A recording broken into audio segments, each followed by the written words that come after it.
Moyo wa mtu unaomtegemea Mungu ni kwamba mtu huyo anaamini katika Mungu kwenye kila jambo, kwenye kila kitu. Hata apitiwe katika hali gani au uhitaji wa namna gani au changamoto na vita namna gani, yeye moyo wake unaamini kwamba msaada wake unatoka kwa nani? Unatoka kwa Mungu. Wako watu ambao wakipata changamoto, mioyo yao au matumaini ya mioyo yao yanakuwa kwa watu au yanakuwa kwa nguvu za giza, nguvu za shetani Ibilisi. Bwana Yesu asifiwe sana. Kuna mtu anaitwa Mfalme Ahazia. Mfalme Ahazia alipoumia, alipoanguka juu gorofani akaumia, hakumuuliza Mungu, bali akatuma watu kwa miungu ya Ekroni. Mfalme Ahazia kwenye Wafalme wa Pili sura ya 1 mstari wa 2 hadi wa 4.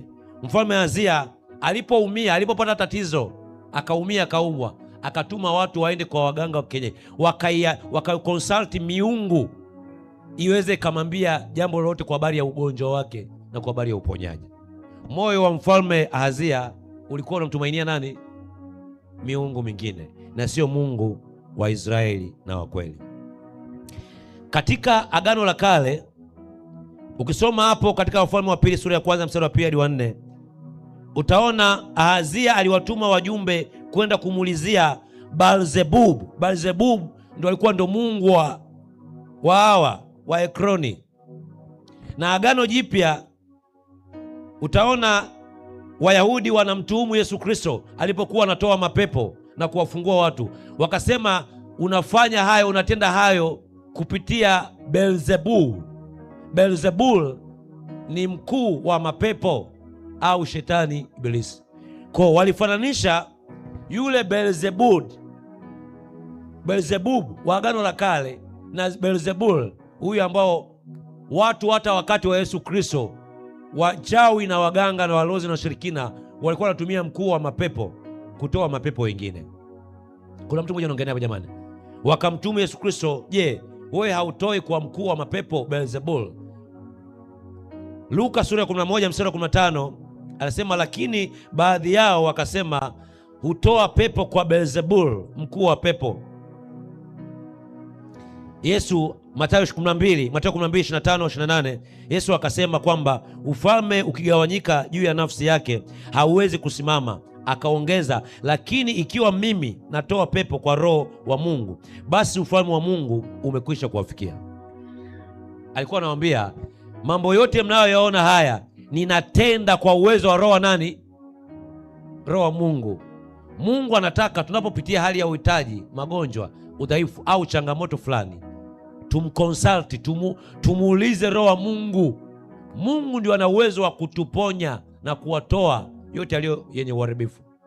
Mioyo yetu iwe kwa Mungu, isiwe kwa waganga, kwa giza, wala isiwe kwa wanadamu. Kuna mtu mmoja anaongea hapa jamani wapendwa. Kuna mtu anaitwa Mfalme Asa. Mfalme Asa katika Mambo ya Nyakati wa Pili, umeshaandika tayari hapo, Mambo ya Nyakati wa Pili sura ya 16 mstari wa 12 na wa 13. Mfalme Asa alipougua ugonjwa wa miguu, Biblia inasema hakumtafuta Bwana, bali aliwategemea waganga. Haleluya. Kuna watu ambao wakipata madhaifu au vita fulani wanakimbilia kwa nani? Kwa waganga wa kienyeji. Unajua kwamba waganga wa kienyeji wanatumia roho za majini, roho za utambuzi na giza. Yesu akasema giza aliwezi likaondoa giza lingine, ni nuru tu ndio inaweza kuondoa giza. Kuna mtu mmoja anaongea hapa jamani wapendwa.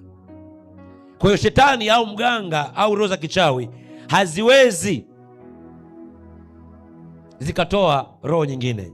Mambo ya Nyakati wa Pili sura ya 16 mstari wa 13, 12 na 13. Bwana Yesu asifiwe sana. Kuna mtu anaitwa Sauli, Mfalme Sauli.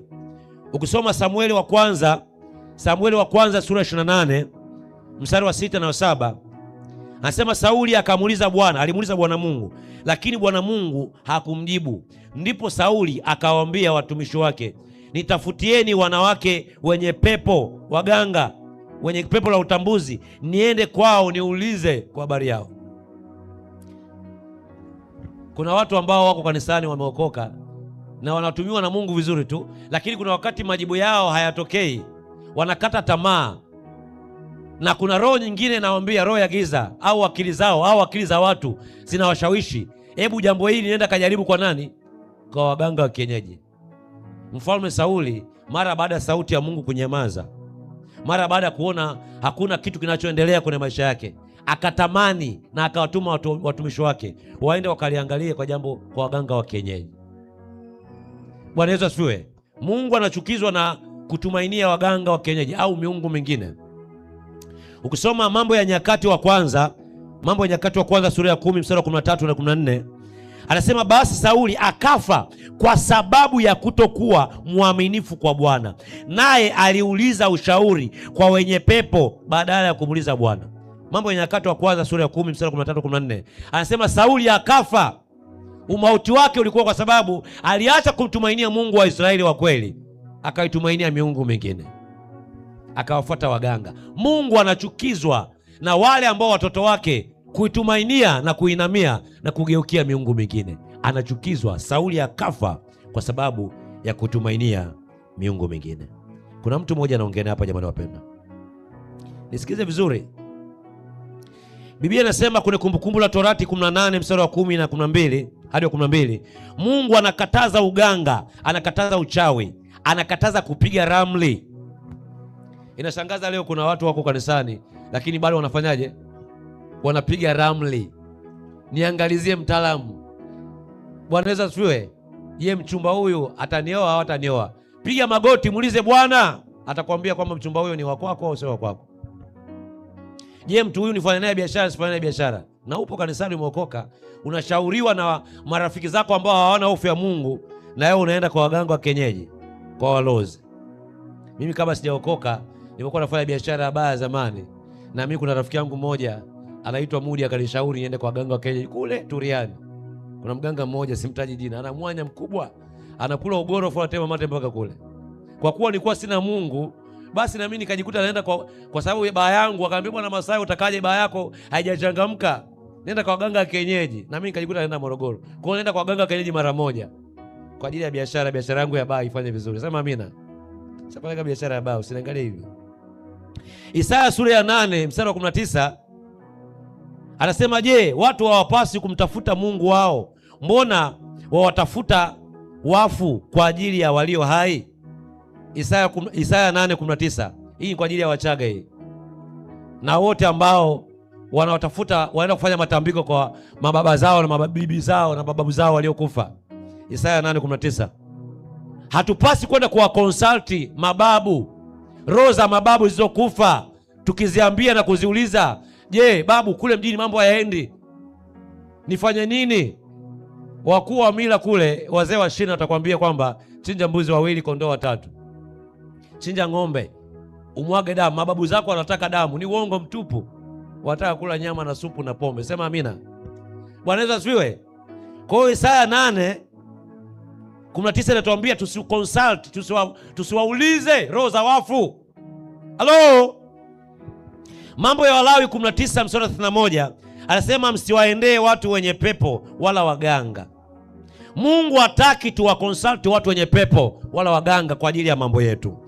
Isaya 26 mstari wa 3 na 4 anasema, utamlinda yeye ambaye moyo wake umekutegemea. Mtumaini Bwana siku zote, maana katika Bwana Yehova mna mwamba wa milele. Mioyo yetu inapaswa kumtumainia nani? Kumtumainia Bwana Mungu wa majeshi. Nahumu sura ya 1 mstari wa 7 anasema, Bwana ni mwema, ni ngome siku ya taabu, naye huwajua hao wanaomkimbilia. Mungu anataka wakati wote ambapo tunapokuwa na tatizo, tunapokuwa tunamkimbilia, mioyo yetu imtumainie nani? Imtumainie yeye. Changamoto yote unayopitia au uhitaji wote ule au jaribu lote lile, usikubali. Kuna watu wameokoka, wapo kanisani, wanaona mambo ni magumu, wanakimbilia nini? Kwa ushawishi wa marafiki zao ambao hawana hofu ya Mungu. Mimi nimekwambia nilishawishika kipindi hicho, sina Mungu, sijaokoka, nikaenda kwa mganga wa kienyeji mara moja. Nilichokikuta huko Turiani Mungu anakijua mwenyewe.